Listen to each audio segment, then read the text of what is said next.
وہ پہلے زمانے میں سیٹ چیلے, وہ تو نہیں گرو ہوتا تھا نا, اس کا ایک چیلا ہوتا تھا چیلا. تو جو چیلا تھا نا وہ بڑا مالدار تھا, اور گرو کیا تھا, غریب بیچارہ, ظاہر ہے اس کا نوکر تھا. ہمارے حضرت اس پہ یہ واقعہ اس پہ سنایا کرتے تھے کہ ہر مالدار آدمی میں عقل نہیں ہوتی, بعض دفعہ بیوقوفوں کو اللہ دولت زیادہ دے دیتا ہے, بلکہ زیادہ تر ایسا ہی ہو جاتا ہے, ٹھیک ہے نا, اللہ اپنی قدرت دکھاتا ہے. تو اور اگر اللہ یہ اصول بناتے کہ جس کے پاس پیسہ ہو تو اس کے پاس, جس کے پاس عقل زیادہ ہو پیسہ بھی ہوگا, تو بیوقوف تو بھوکے مر جاتے بیچارے.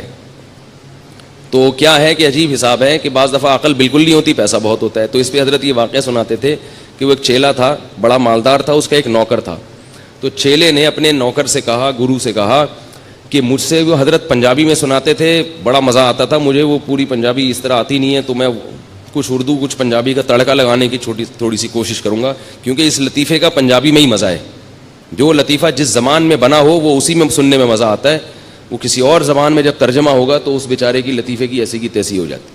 تو حضرت اس پہ سنایا کرتے تھے کہ وہ گرو نے اس سے پوچھا, بلکہ وہ سرائکی میں ہے, کہ اپنے نوکر سے کہا کہ مجھ سے کوئی پہیلی پوچھو, لیکن یہ بتا دوں اگر مجھے اس کا جواب نہ آیا نا تو تیری ٹھکائی لگاؤں گا میں. یعنی اپنے نوکر سے خود ہی اپنی ذہانت کا امتحان بھی لے رہا ہے, اور پھر یہ بھی ڈر ہے کہیں فیل ہو کے میں بیوقوف ہونا میرا ثابت نہ ہو جائے.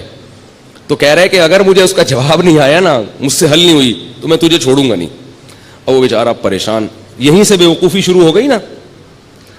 اب وہ کہہ رہا ہے کہ یار سوچ کے کوئی ایسی پہیلی لے کر آؤ بہت ہی آسان ہو, بہت آسان ہو, جس کا جواب آ جائے.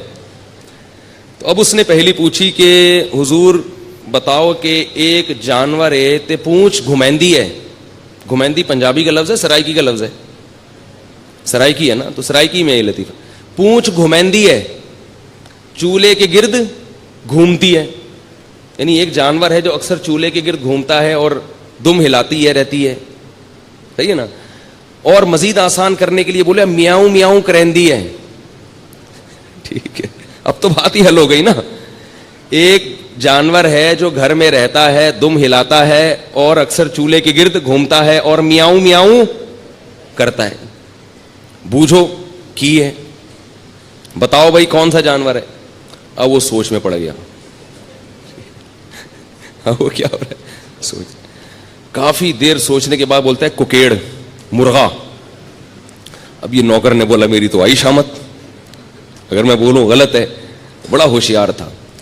اس نوکر نے بولا حضور لگتا ہے کسی نے دسیا ہے, یہ اتنا مشکل پہیلی کا جو آپ جواب لے کر آئے ہو, یہ لگتا ہے کسی نے آپ کے کان میں چپکے سے بتایا ہے. وہ بڑے فخر سے کہتا ہے اوئے عقل جی دوڑ ہے, عقل جی. یہ کیا ہے, عقل جی دوڑ ہے, عقل کی دوڑ ہے بھائی, کوئی بتا نہیں رہا ہم کو. تو میں آپ سے پوچھ رہا ہوں موطا امام مالک کس کی کتاب ہے؟ آپ کہہ رہے ہیں پتہ ہی نہیں. تو نام تو لے رہا ہوں امام مالک کی. یہ تو ایسے ہی ہو گیا جیسے ایک امتحان میں سوال آیا.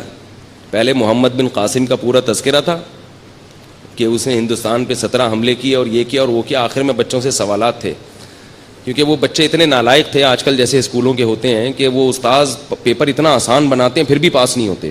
تو اب استاذ نے تنگ آ کے جو پیپر بنایا نا وہ یہ تھا. پہلا سوال تھا محمود غزنوی نے ہندوستان پہ 17 کیا کیے. محمود غزنوی نے ہندوستان پہ 17 کیا کیے, حملے کیے ظاہر ہے. دوسرا سوال یہ تھا محمود غزنوی نے کس ملک پہ 17 حملے کیے, یہ دوسرا سوال ہے.